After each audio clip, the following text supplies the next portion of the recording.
This rapper and him, they all in the room together. I go to Daddy House studio and I'm fucking with Diddy and Q-Tip, and they was in there doing some shit. Here's the latest shocker making rounds online. Busta Rhymes, the iconic hip-hop star known for his clean-cut image, has found himself in the center of attention after some unexpected footage surfaced. In the clip, Diddy, some male dancers, and Busta are all together. And let's just say, Busta's reaction is a jaw-dropper. People are buzzing, and it's already turning heads everywhere. Stay tuned, because we're about to break down all the details. I know a lot of people want to hear these stories and everything like that, because this is stuff that happened back in the day. And then maybe that if they knew there was going to ever be a YouTube, or they knew there was going to ever be social media, a lot of the stuff probably wouldn't have got played out like it did. But things happen, and these are just stories from the past. I would like to use that as, what you call that, just to clear the facts up what's going on. But it all started, we was in Atlanta. And this story starts when I'm with Puff, and he's in exotic bookstores and he's doing shopping, right? He's shopping, getting his stuff and everything like that. So, you know, this is the first time I was ever in an exotic bookstore with Puff. So, you know, I'm giving him his space. He's taking things off the shelves and stuff like that, because they gave him a brown paper bag. When they gave him a brown paper bag, he was just putting stuff in there.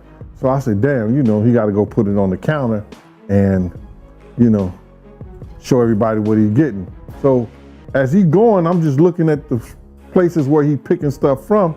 So there's one part he picked up some things from up here on my left side.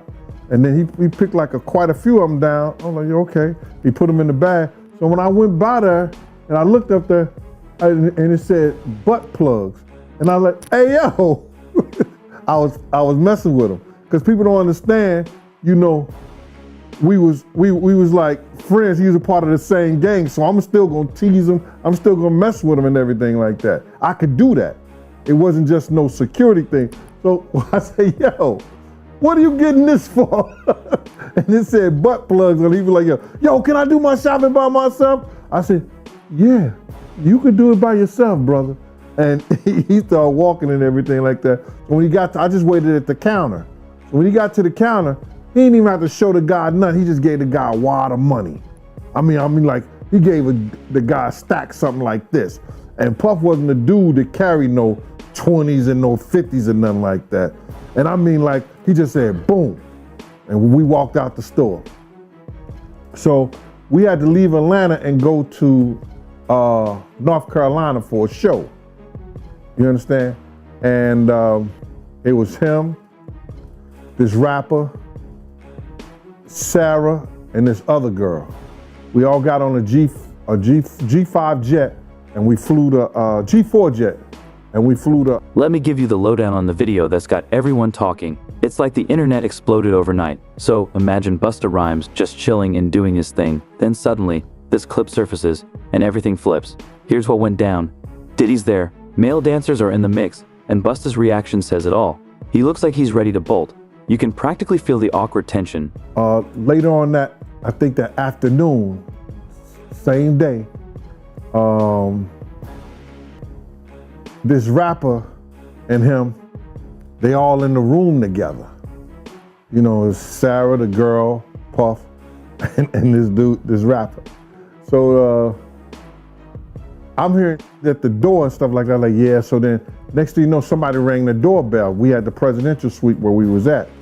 So I opened the door and the dude said, yo, I'm here for my cousin. I said, who your cousin? And he said, Ja Rule. I said, well, he busy right now. He said, he busy doing what? I said, he with Puff, they're in the room, they busy, they don't want to be bothered. He said, well, I'm going in there. I said, bruh, you ain't going in there, because he told me they don't want nobody to be bothering them. He was like, yo, I don't care, man, I'm going in there. That bull like that. I said, yo, bruh, Jesus Christ had to come down here and take the air out of my body before you get in that room right there. Watch. He tried to bum rush me. I grabbed him and threw him against the piano. When I threw him into the piano, Puff and Ja Rule runs out the room. Puff got his towel, Ja grabbing his towel, but they butt the naked. And so then Ja was like, yo, what's going on? Yo, G, that's my cousin. He know me well, and Puff was like, yo, G, what happened? I said, he tried to get in the room. I told him he couldn't get in the room. And he was like, Puff looked at Ja. He said, yo, Ja said, you ain't want to go in that room because there's a lot of freaking going on. So I was like, oh, he said it was a lot of freaking going on.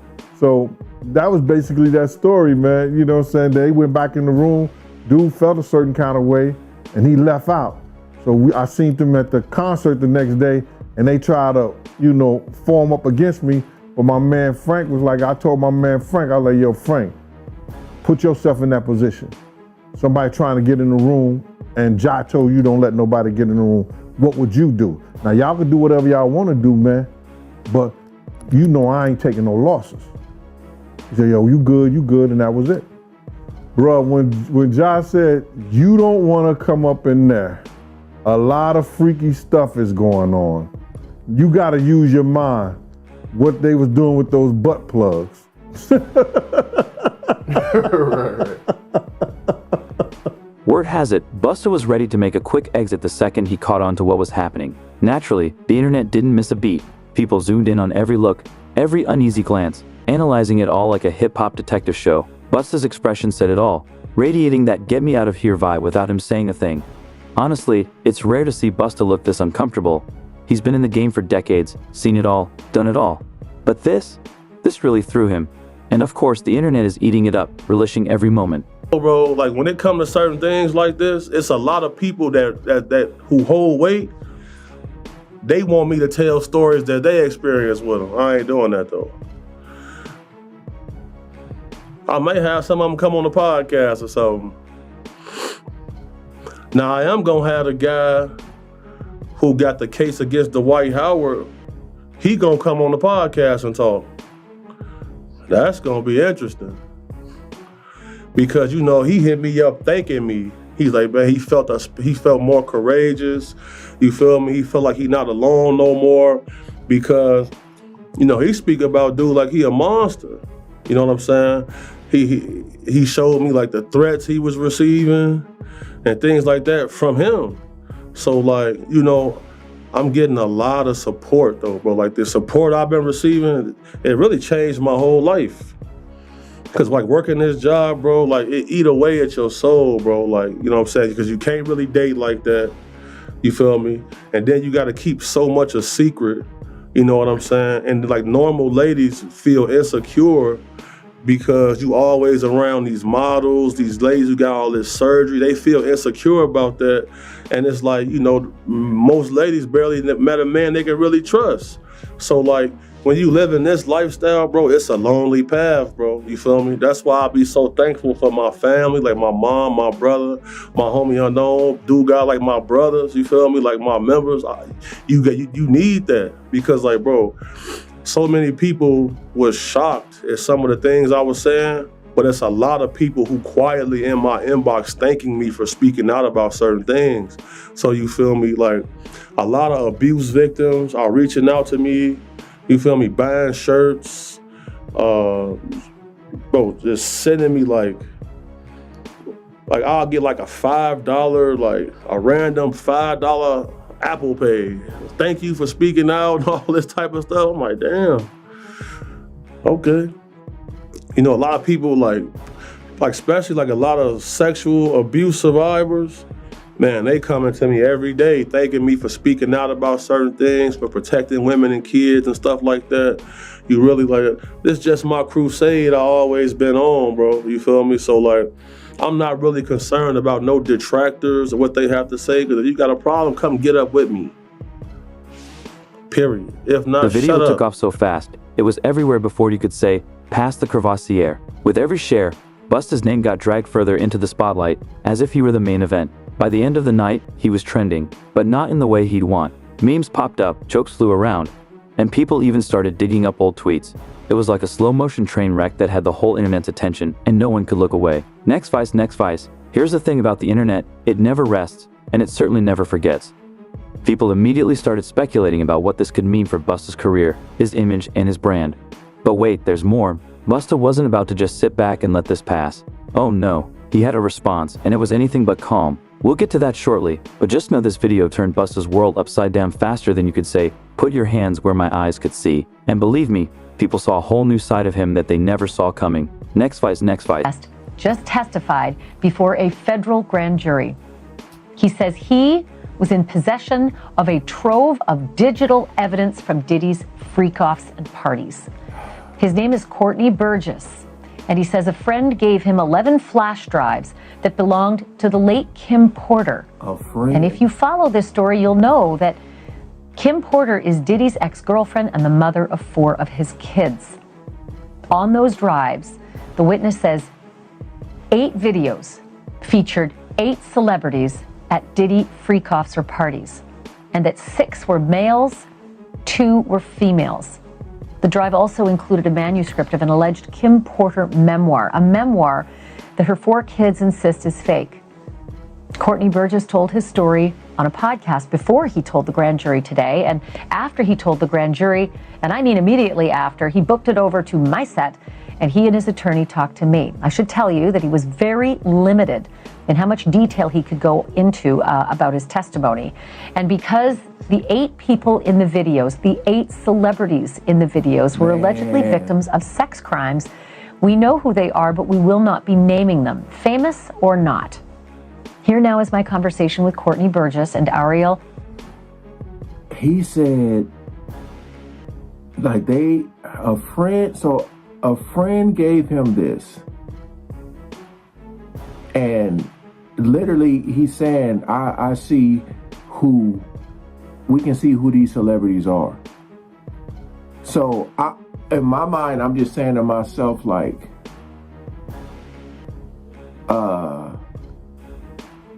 this wouldn't be part of the trial. I'm just kind of confused on,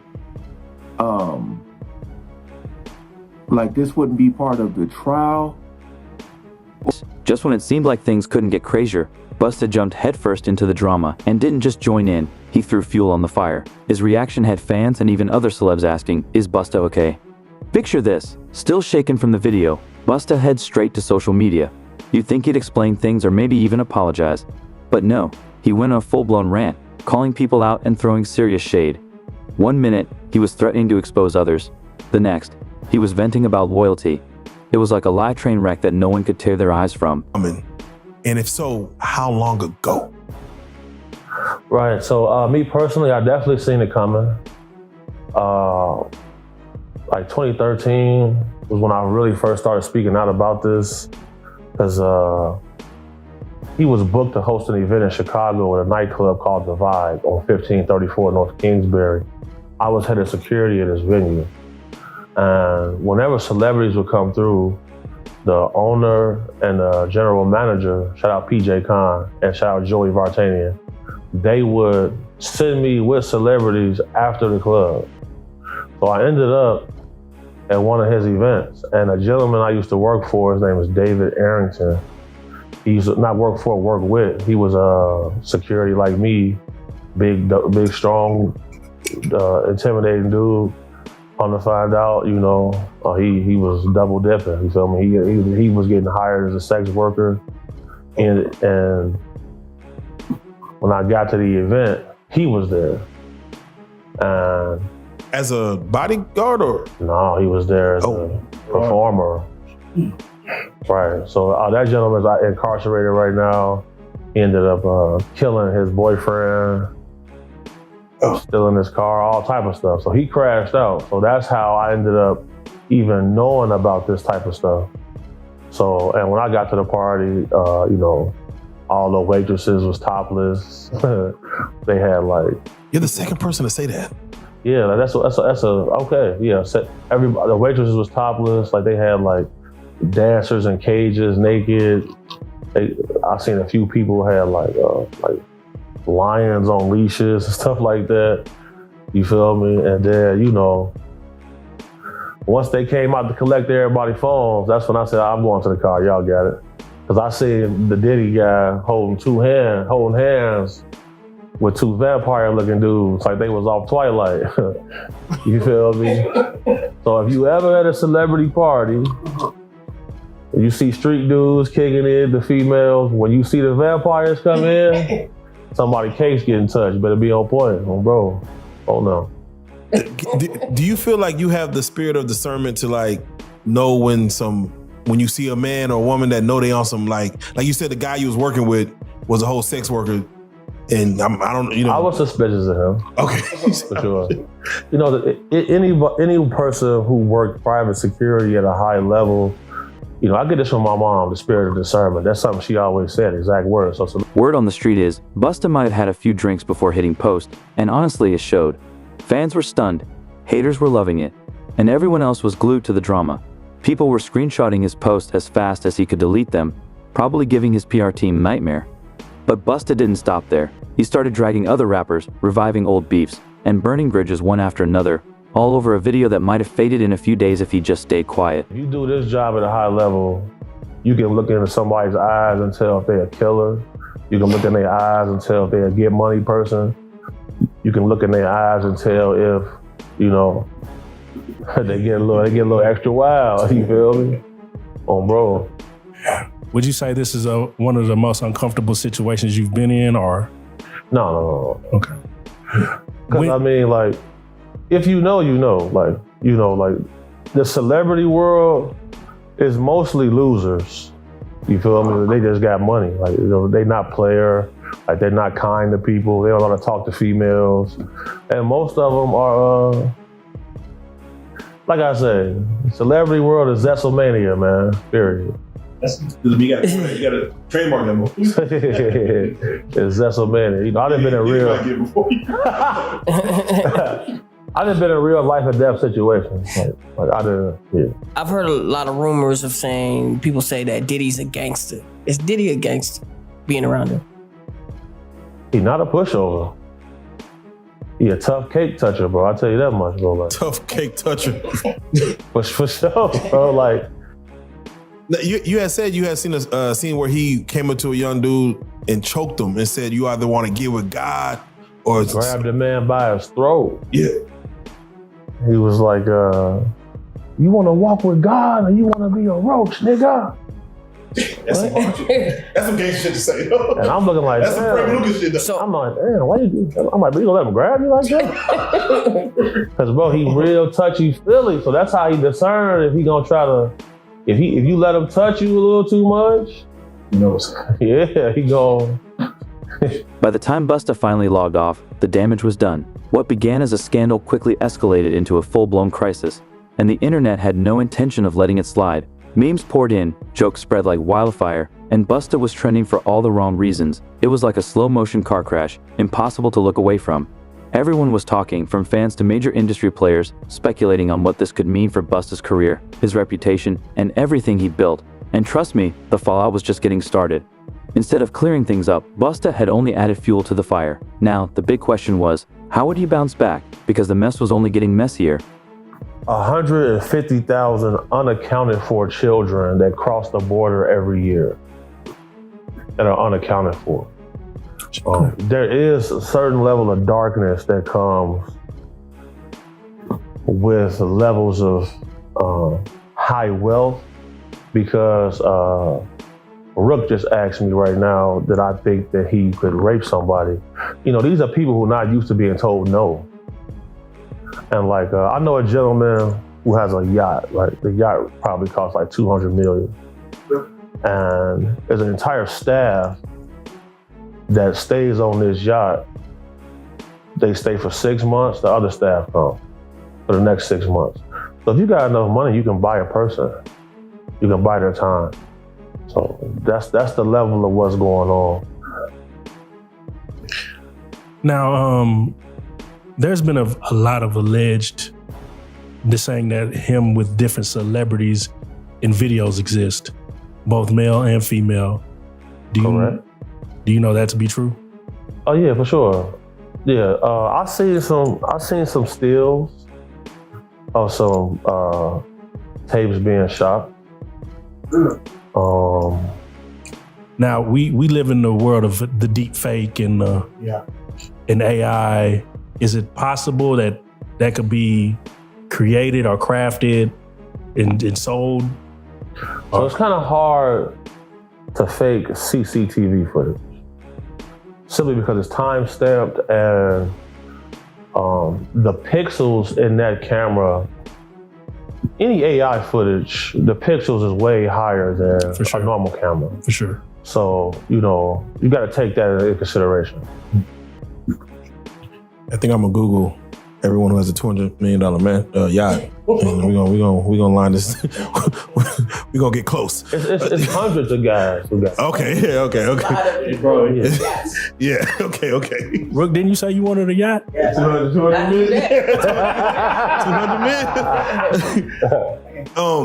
million. I'm scared to get money now. It's getting It's scary. not the money that changes people, because if you a man who get money, you know that this money is a tool. Right. It's not your identity. And like, I'm sure there are things that you wouldn't do for money. Right. So it's not the money that changes people. Rook always told me money only amplifies who you really are. Yeah, you don't really know who you are until you get some money. Right. Yeah, for sure. Let you have anything in the world that you want. I'm gonna tell you what. Now, Diddy was he had sued the liquor company. I forget the name. It was a hard name for me to pronounce, but he pretty much won the lawsuit. But it was explained that in these lawsuits there's a morality clause. Do you think that his battle against this liquor company could have been what set this off actually, or was this only inevitable? Well, you gotta look at it. We all thought he owned Ciroc. For sure. He felt like eventually he would be able to get some ownership stake. He didn't. And these issues really started for him once he went after them. Because shortly thereafter, he sold Revolt TV. And anybody who follows him, Revolt TV was his baby. He worked hard on that. Facts. So once that was sold, I knew the end was near at that point. Because, just like Gucci Mane, when he went to jail, he passed his artist contracts off to people who can hold them and fulfill the details while he was gone. That's what they do. They pass it off to people who can put it in a shell corporation. Because you can have a corporation that have an anonymous owner.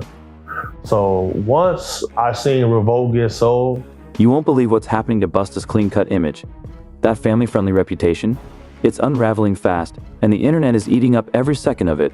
People are digging through old interviews, finding anything that paints him in a bad light, and they're coming up with some surprising stuff. His social media is blowing up, but it's far from positive. Fans are flooding his comments with, "We thought you were different, Busta." It's uncomfortable, especially for longtime fans now questioning his character. And now, there are rumors that some of his business deals might be at risk. Brands hate drama, and some companies are considering pulling away. It's like watching dominoes fall. Towards leading up to this, I know you had mentioned him, just the way he's moving. He's even him coming to New York, lollipops. Do you feel like he was moving very careless, and where that's why you don't have a bond? That's why, you weren't strategic enough in this whole thing. absolutely, because the agreement was that as long as his private jet wasn't in the same state as him, he would be able to stay on the street. The moment that jet came to New York, he got arrested. And then you got to think about it, they got him on audio, calling witnesses, trying to get them to change the story. That's extremely careless. Yes. It's almost as if he was used to having someone protecting him.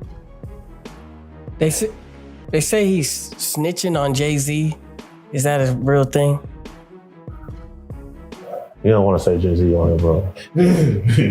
Out of respect to y'all, you don't want to say his name on it. So that's good. For sure. All right, so we're gonna they say they're snitching. Diddy's snitching. Is that a real thing?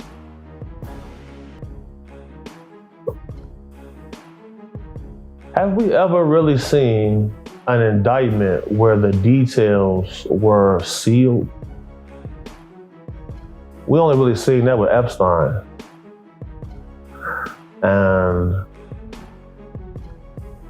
The only chance he has to not get a life sentence is to cooperate.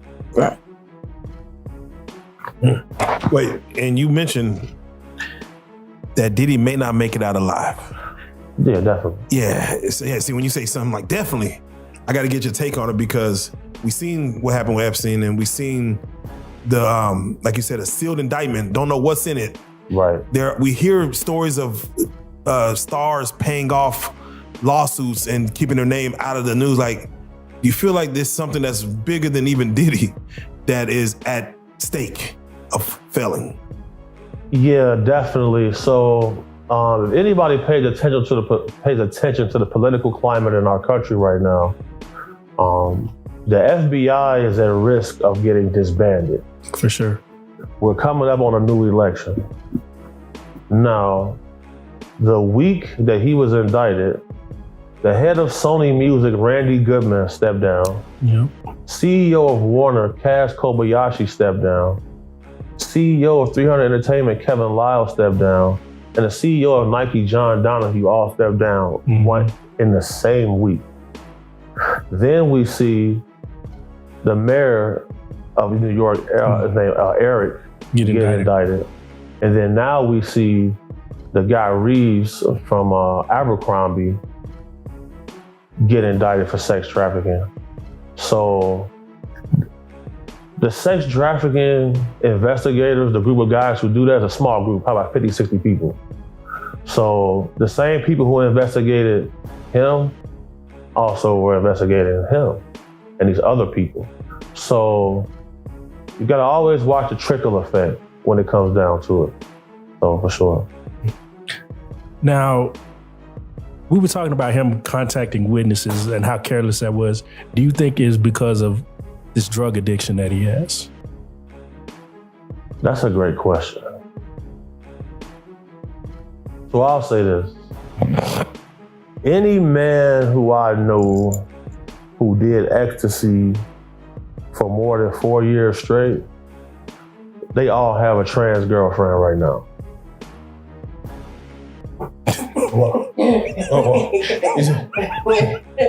Y'all got what? Any man that I knew personally who did ecstasy more than 4 years straight have a trans girlfriend right now. And you live in a false sense of reality when you always high. When he got arrested with a drug called Tunchi, which is a mixture of ecstasy and cocaine. Yes. Now, cocaine can cause impotence. Ecstasy counteracts that. So you're taking a combination of drugs and you got arrested with it while you were under indictment. You can't make it up. Can't make this up. Let me ask you, because the pink cocaine was found in Liam Payne's One Direction system, and they felt like he, accidentally fell off the roof of his hotel. But have you seen anybody dealing with pink cocaine and what effects it causes? Do you even know what pink cocaine is? Pink cocaine is called Tunchi. They dye it with food coloring, and sometimes they put flavor in it. But it's a mixture of cocaine and ecstasy. Would it cause you to do things like maybe jump off of a roof? So look, if, hypothetically speaking, if someone came to me and said, look, I need this person to die, the two easiest ways to get away with murder is for someone to take a large fall or a car crash. Just look up how many people in the last month died from falling out of a window.